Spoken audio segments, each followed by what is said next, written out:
Good afternoon, folks, and welcome to all of you, wherever you are, wherever you're watching from. Good afternoon to my people. Good afternoon to you in the United States. Good afternoon to you. Good morning to you in the United States. It's clearly still very early in the morning on the East Coast, and on the West Coast it's even earlier. So it's good to be here. Thank God for life.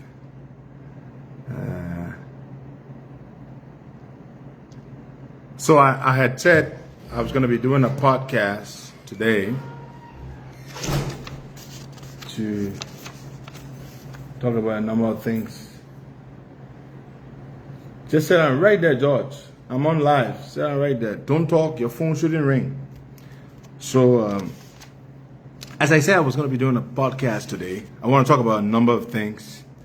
And that is why I am here. And I want to open up by, normally I start when we hit 1,000 views. We have about 400 views now. I'm great. I feel awesome. I'm back in Liberia. I was in the States for 3 weeks. I came back on Sunday before last, and yesterday made me a week here. And it's good to be home. Very good to be home, as always. And I have to run back to the States next week. But it's good to be here. Good to be here. So I have a number of things I'm going to be talking about. A number of things that I'm going to be talking about. My last podcast I did was when I was in the States. That was when I spoke to you about I'm getting a little dark. I was under the sun a lot yesterday, and but don't worry, I forgot to apply my sunscreen for the last several days. But you know, that's what happens. It will clear up. So I was. What did I say? What did I want to say? Yeah. So my last podcast had a lot of people emotional. Had a lot of people. Teary-eyed. Yeah, I was emotional myself.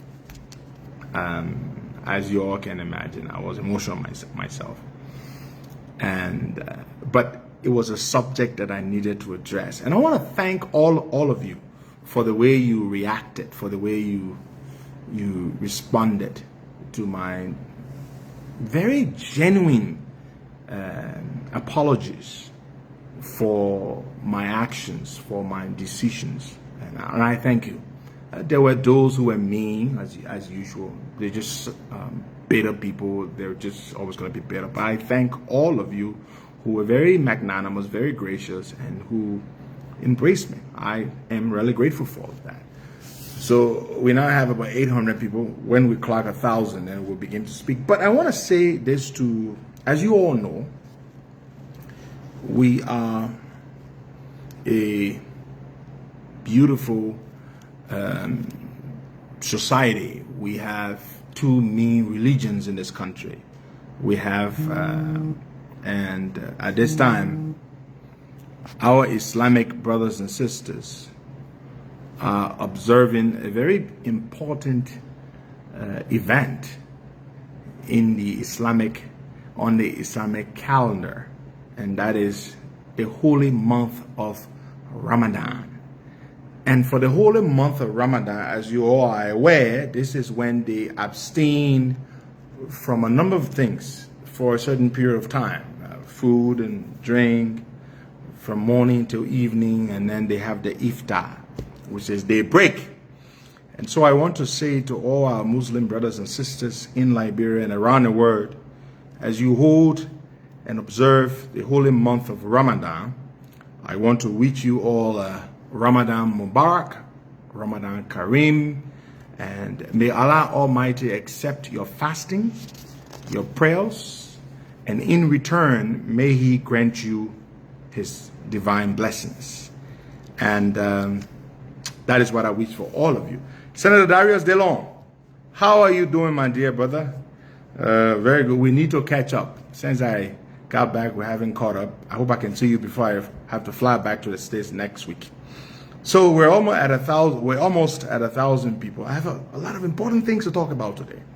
You know, unlike my last podcast, I didn't talk politics. I just wanted to talk to you all about how I felt, something I felt I needed to do ever since, and that I came on to do that. But I have a lot of interesting things to discuss with you today. So to all my Muslim brothers, all my friends who I know are Muslims, and include me, please, in your fasting and your prayers. And I too will plead to Allah to grant those prayers and return them with speedy and favorable blessings. All right. So today it's Monday the 10th, which just struck 1,000 people. So now I will begin to speak to you. As I've said, I've already gotten that out of the way. Ramadan Kareem, Ramadan Mubarak to our Muslim brothers and sisters. Now, I have here something very important, a number of very important things, but the primary focus of my my discussion here today will be the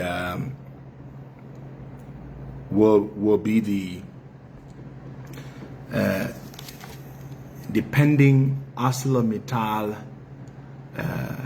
MDA. I've had the opportunity to take a look at it, and I'm going to be telling you some of the things that I see in it that are very good at a time when we need the benefits that this new MDA would bring the most. We need these benefits, this new investment, increased investment more than ever. But I want to start by speaking to you about something else that is very important to me. When I came back from the States Sunday before last, I reached out to the president and I told him I was back, and he was in Tubmanburg, he said, and I said, I would like to see you. So I went to the house on Monday, and I met with him. And we talked about a number of things.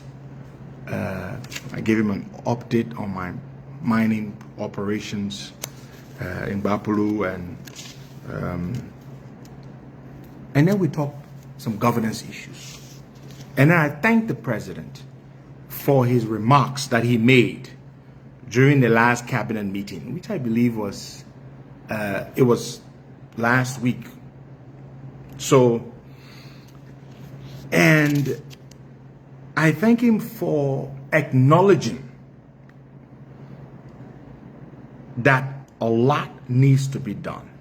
Now that the government has been in office for 14 months, they've settled in, now they need to deliver, focus on governance. I was particularly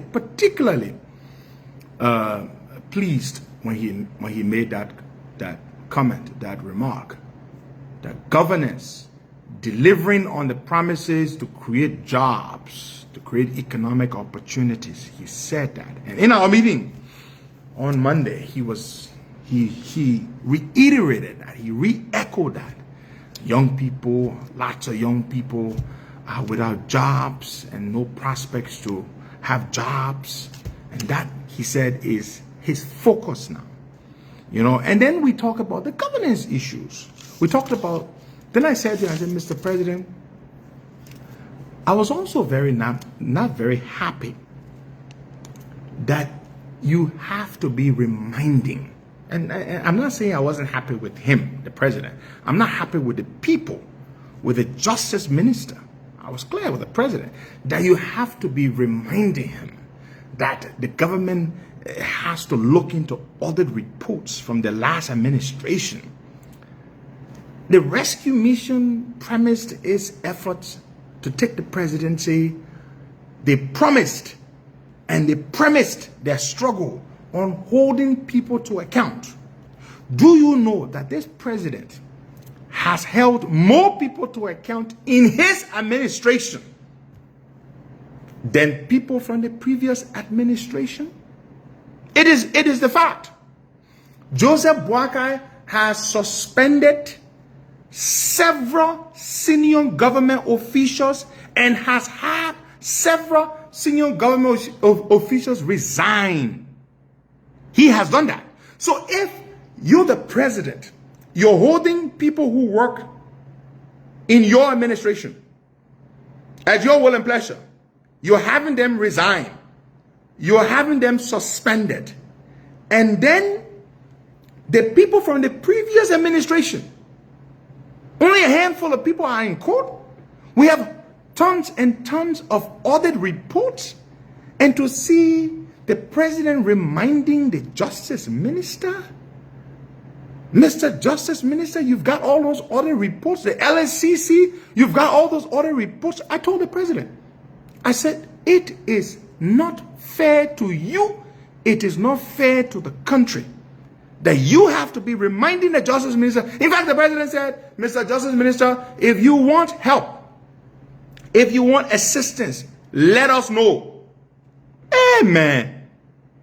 I mean, what does that say to you? In 14 months, your boss, the president, has to be telling you if you need assistance to prosecute, to hold people to account, to look into the 3 missing boys, to look into several key issues that the president. He said that is what happens when you win power and you have people in government who were not committed to your struggle to come to power. They don't care about the struggle that you made and the promises that you made to the Liberian people when you were seeking power. They don't care. The Justice Minister was not involved.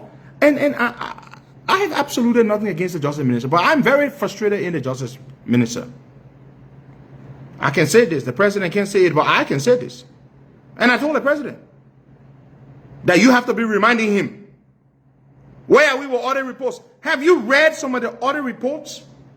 Then another thing that is disappointing, that is so disappointing, is that the president will suspend people in his own administration and would forward them for investigation.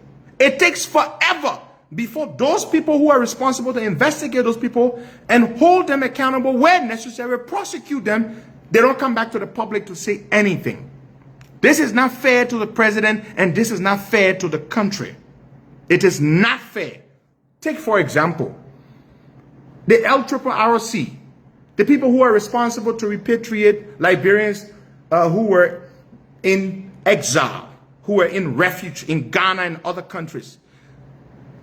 The government apportioned funds to facilitate the repatriation of those people, to repatriate those people. Ever since the president suspended the LRRC boss and some of his deputies for what is alleged to be serious, grave, egregious corruption. Mr. Wozie, Patrick Wozie, or whatever his name is, ever since that gentleman was suspended months ago, since last year, how long does it take to tell us that this gentleman either and his colleagues or his deputies either stole money or didn't steal the money? It is not fair to the president. You want the president to go now and do your job to investigate Mr. Wozie? What about the situation, the most recent person the president suspended? What's her name? The president of NoCal, Rosalind Dennis. Do you need a forensic expert to investigate her? Do you need a forensic expert to investigate her? It's been weeks since she was suspended. The thing is clear. She was given $75,000 or $75,000 was allotted to purchase a vehicle for her. And the next thing we know, she bought one vehicle for $45,000 and she bought another vehicle for, according to the story, and from the facts that I have seen, how long does it take to come back to the president and say, this young lady actually committed a crime or did not commit a crime? How long does it take? It's a whole long list of them. So you are letting the president down. And he's not happy. I'm not going to tell you everything he said in our meeting, but he's not happy.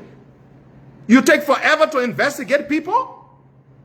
You take forever to investigate people? You know how long it's taking? You can't come back. This is causing the public to lose confidence in the administration. I'm not talking about seditions. And to you who voted for Joe Boakai, you have every right to ask questions. You have every right to expect answers. We understand that. But to seditions, even if Joe Boakai turned water into wine, they're not going to be happy. They're still going to find fault. That's what people do when they're in opposition. I get that. But I'm talking about the broad spectrum of the Liberian people who mean well. It is not fair. It is not fair. So I just want to tell you, to those of you who are letting the president down, who are having people blast him and act as though he's not working, he's taking more action on people who work for him, people he appointed, than people from the past administration. You got these people from CDC government. You've seen some of these audit reports. Millions and millions of dollars these people stole. I mean, they did it in such blatant ways that can easily be nailed for them. But what have you done to them? You've done nothing. You've done nothing. Perhaps it was a mistake making a typical establishment lawyer minister of justice. I can say these things. I don't work in the government. Perhaps it was a mistake. The LACC people, what are they doing? I'm told there was an investigation at the water and sewer by Mr. Mo Ali. They conducted an investigation, called the LACC people in, they conducted an investigation, and that investigation concluded that the past administration, under Duana Camara, they stole the equivalent of more than 100,000 gallons of gasoline. 100 fuel oil. 100,000, more than 100,000 gallons of fuel oil provided with funding provided by the World Bank for the water treatment facility at White Plains. The evidence, the LACC has been sitting on that investigation report. The new management owner Mo Ali gave them all the support. They have all the evidence. The LACC would not act. Every time they sit there, Martin Colley has to publish something on somebody before the LACC then invites them. That's what you do now? You take cues from Martin Colley? You don't launch your own investigations? You have millions of dollars in the budget? You wait? It's making the administration lose. The people who support the administration, they're losing their patience. And you're not fair to the president. The president gave you a piece of job. Do your job. And the other thing he said about 2029, and I told him, I said, Mr. President, I couldn't agree more with you. A lot of your people, that's all they're concerned about. 2029. But there are people doing good things. There are people doing good things. I went up to Bapulu on Saturday. The last time I was there was before I went to the States, about a month prior to my trip to the States. I saw road works. The road has been, they're working on the road. It takes a shorter time now. The commute time has been reduced, and it will continue to reduce from here to Bopolu City and beyond because of the ongoing road works under the auspices of the Ministry of Public Works. I see that. I can testify to that. And I'm told that is happening across the country. That is a commendable thing. You understand?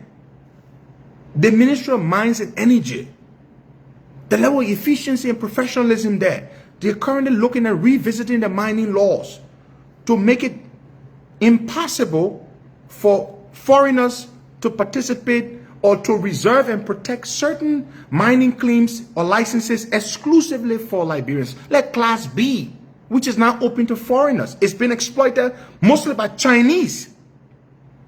But they're now trying to ensure that only Liberians will be able to get that. There is a pro-Liberian agenda that is being pushed there. Commendable. I know what's happening in the mining sector. And I know the efforts the ministry is making to protect us, Liberians. Commendable. The Ministry of Internal Affairs, which is soon to be the Ministry of Local Government, headed by Minister Francis Yumalin, they're making efforts to practicalize and make real the Ministry of Local Government, which They're making strident efforts, commendable efforts. There are people working. The Liberian Water and Sewer Corporation, headed by my own friend Mo Ali, they're making great efforts. Don't mind all that nonsense people saying that the water facility in Bopolu that was recently commissioned by the president is now worth 250,000. I go there. I was just there yesterday. Bopolu City has approximately 5,000 people, a population of 5,000 people. This water facility, mini water facility that was set up there, has a capacity to produce 15,000 gallons of water a day. If you do the math, it's more than enough water for way more than the population there. They saw a few water kiosks and they said, oh yeah, they built 5 or 6 complimentary water kiosks. And they say, that's what they spend the money on. Of course, people will play their cheap politics. I will tell you exactly how I feel. I will tell you the truth, and I will tell you how I feel. And the way I feel is that much more can be done, and much more needs to be done. And those of you who work for the government, when you are doing your work and you see seditions are cussing you, and like someone there coming on my live feed and they're saying nonsense, ignore them. They were in power, yeah, and auditors were getting murdered for conducting audits.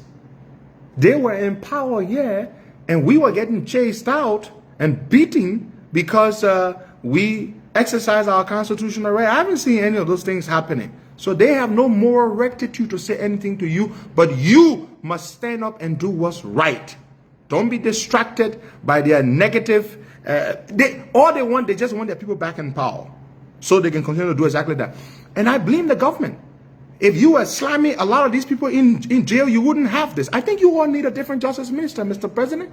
I think you do. I think you need different people at the LSCC. Because if these people who stole millions of dollars were being dragged to court and prosecuted, they would not be making noise around here. Do you think they have the moral rectitude to talk about corruption? The president flew from here to Addis Ababa on a commercial jet. Do you know the cost of that trip? Going for his first African Union summit since he came to power, $31,000. The president and his entire delegation, I'm told reliably, it cost $31,000. The last president was spending $2-3 million. And some of you dare to be talking about this. I'm not here to defend anybody, but just put the facts where they are. You need to hold these people to account. Their little minions and followers would be silenced. That's what you need to do. Hold them to account. Don't witch hunt them. I don't support witch hunt, but hold them to account. Drag the criminals to jail. That is what you do. Then the little minions will not be making noise. But you are the ones, you are causing them to be making big mouth. Because they stole millions and millions and millions of dollars, and they are passing around and they're making big. Have you seen, by this time in Mr. Weah's term, he had built several condominiums, he had built new mansions. Joe Braga still lives in the house he built, that modest home he built many years ago. So from before I was even born. I'm blaming them. I blame the government. They're trying to make it, they're trying to detect the narrative. CDC wants to detect the narrative that you are corrupt. I'm not saying you're perfect. There are people who are doing wrong, which is why the president has taken action. And there are many people who are being corrupt that have not been found out yet. But once they are found out, President Boaka takes action. When was the last time George Weah suspended somebody and took any action when somebody stole or when even it was alleged that they did wrong? When was the last time? I don't blame them. I blame you. I blame the people. Yeah, I blame you for sitting there and letting them make noise and detect the narrative and act like they are better than you. How dare they try to act like they are better than you? You have the power in your hand to do what's right.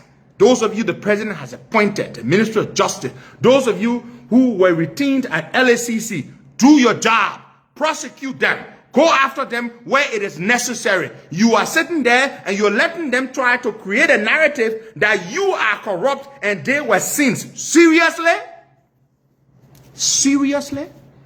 And some of you are saying, okay, then why did you endorse Weah? It was a last-minute political decision, which I have ever since apologized for, which I've ever since regretted.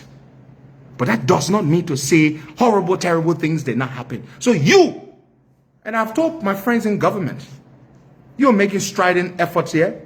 President Bouaga spending $31,000 to go to a whole delegation to African Union Summit, $31,000 compared to what Mr. Weah was spending on average $250,000. And you're sitting there and let these citizens run around you and act like you. I don't blame them. I blame your justice minister. I blame your LSCC folks. So sit down there. And to you, the people who support this government, hat off to you. Because you know what? You're fair. When people in the government do wrong, you call them out. And the president acts where it's necessary, where there's a clear, strong allegations of malpractice or something wrong happened. You do that. Unlike the past, where seditions never call their people out. You're better citizens. Clap for yourselves. You're better citizens. You're patriots. You're not members of a dim-witted court of people who just worship and idolize their people and they do whatever. You're not that. Clap for yourselves. I don't blame you. You blame the justice minister and the LACC people. If all your criminals from the previous government were dragged to court today, will not have this noise. You will not be making noise. You'll be basically defending your people in court. So I'm disappointed in the people who are responsible to hold these people to account. I'm disappointed. How dare you sit there and let them make the moral equivalency argument? You can compare Joe Bouaga behavior with Joe Weah behavior? Can you do that? Eh? Building mansions all over the place. Have you seen him put one mansion down? Have you seen that? Have you seen any wastefulness? I don't blame you. Mr. President, I want to say this publicly. The best propaganda, the best PR is action. Like you said yourself, governance, governance, governance. Deliver for the people. If your justice minister does not step up his game to hold people to account, if your LSCC people do not do it, find yourself a different justice minister, Mr. President. Because I'm hurt, and as I told you, I'm very hurt. I told the president when I met him, I'm hurt to see you being dragged. Oh, you are protecting the people, because the people want to hold people to account. Find yourself a different justice minister who is radical. Let Mr. Oswald Tue go back to his law firm. Let him go back to his law firm. That's where he needs to go back to. He's not able to be radical. He's a good lawyer. He's a fine lawyer, but he does not have it in him. Go back to your law firm. That's what you do. Now, enough said about that. We'll move on to something else here. I want to say this to you. Recently, a few months ago, we had President Trump come to power. And some of us expected some. I went to the States for 3 weeks, and the America I was in 3 weeks ago, that I was in recently for 3 weeks and just came back from, it's not the America I left back in August of last year. No, it's not the same America. President Trump is, somebody said to me, say what you want to say about Donald Trump. At least he's living up to the promises that he made. He made a lot of crazy promises, and he's living up to them. He's doing way more. But we have been hit by some of the things President Trump is doing. He's saying America first.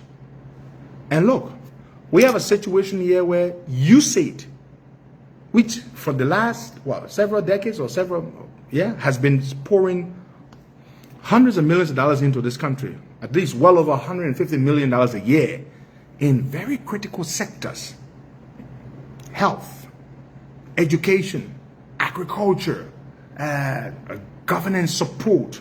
Very critical sectors. Sectors. But guess what? President Trump pulled the plug. Now, antiretroviral drugs that come for free, antiretroviral drugs provided by USAID. Malaria drugs, artemisinin combination therapy, which last time I checked was the most effective malaria drug. These drugs are provided by USAID. Tuberculosis drugs. funding for curbing maternal mortality, infant mortality and morbidity, all of these things. President Trump said no more, at least for 90 days. And you said it's being gutted in America. So by the time when that funding freeze, or when that 90-day freeze is lifted, what's going to happen? There's going to be no institution left. There's going to be no USAID. There's going to be no USAID left to even run this thing. It's a $40 billion a year behemoth. They put in all this money all over the world, helping, which gives America soft power. And so we have to deal with this. We have to deal with this. And it is very, very, very, very, very serious. And so, folks, now more than ever, we need investments. We need jobs. We need... I see Minister Gaffron and his folks at the Ministry of Finance, they are trying to retool the budget, rework. I don't know what they're trying to do, but I know they're making efforts to try to fill some of those funding gaps, to breach the gap. I'm told it's somewhere around $51 million. I don't know how they're going to do it, but this is very, very important because you're talking people's lives here. Malaria drugs, HIV drugs are very expensive.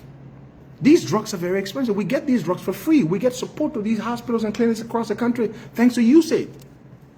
It is very important that we do this, that we find alternative means, that we try to raise more revenue, create more opportunities, bring more investors in. And as the president said, please do your due diligence when people come to do business here, but be expeditious. Do it quickly. Do it right, but do it quickly, because we need to fill the gap. We need to create jobs for our people. That is my plea to the people in power. And so there could not be a better time than now that ArcelorMittal and the government have negotiated, and they're about to submit the new MDA to the legislature to be ratified and signed into law by the president. Because we need jobs, we need more jobs, we need more investments. And not only that, we're going to get a lot of money from this deal when it goes through. This is the phase 2 expansion. You're talking over 2,000 new jobs for Liberians. 2,000. Over 2,000 new jobs. They're going to be investing in expanding their current production capacity. They're going to be improving on the existing port infrastructure. They're going to be doing a whole range of things. And government is going to see increased revenue. We're going to make a lot more money. We're going to see a lot more funding for community development programs.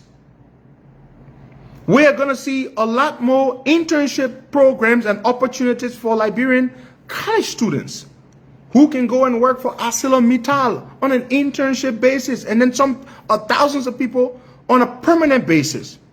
ArcelorMittal is planning this phase 2 expansion will see from 4 million tons of iron ore to 15 million tons of iron ore to 30 million tons of iron ore. From 4 million to 50 million to 30 million tons of iron ore. You know what that means? The more iron ore that is extracted, the more jobs are created, the more revenue government makes, the more money government has to be able to fill funding gaps such as the one just created by the USAID funding freeze. The concentrator plant, for example, means that from direct shipping ore now they're going to do value added steel production. They're building a new concentrator.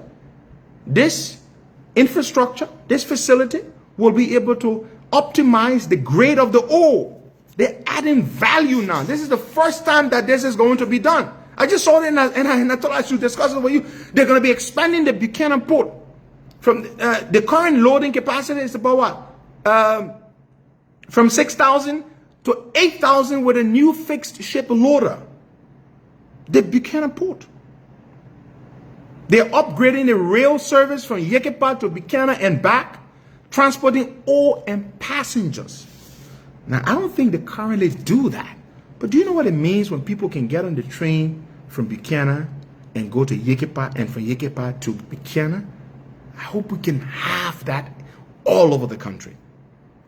The new concentrator plant in Yekepa will allow ArcelorMittal to increase their production, as I said, of iron ore to 15 million pellets yearly. Almost at the completion of a $40 million, 70-kilometer asphalt road from Yekepa to Ganta. Of course, some of you have recently applied that road. The phase 2 expansion means everything. And I'm glad this piece of this MDA is about to be or has been submitted to the legislature. I pray they will speedily pass it, because there's no better time. There's no more dire time that we need jobs, that we needed jobs, new jobs, well-paying jobs than now. More revenue for government than now. So I have a lot more information about this. As you all recall, the company initially had invested $1.9 billion since they came in 2005 through 2014. Now you're talking increased investment, more opportunities, more jobs, and it's just good for us all around. Over the next 12 months, ArcelorMittal plans to ramp up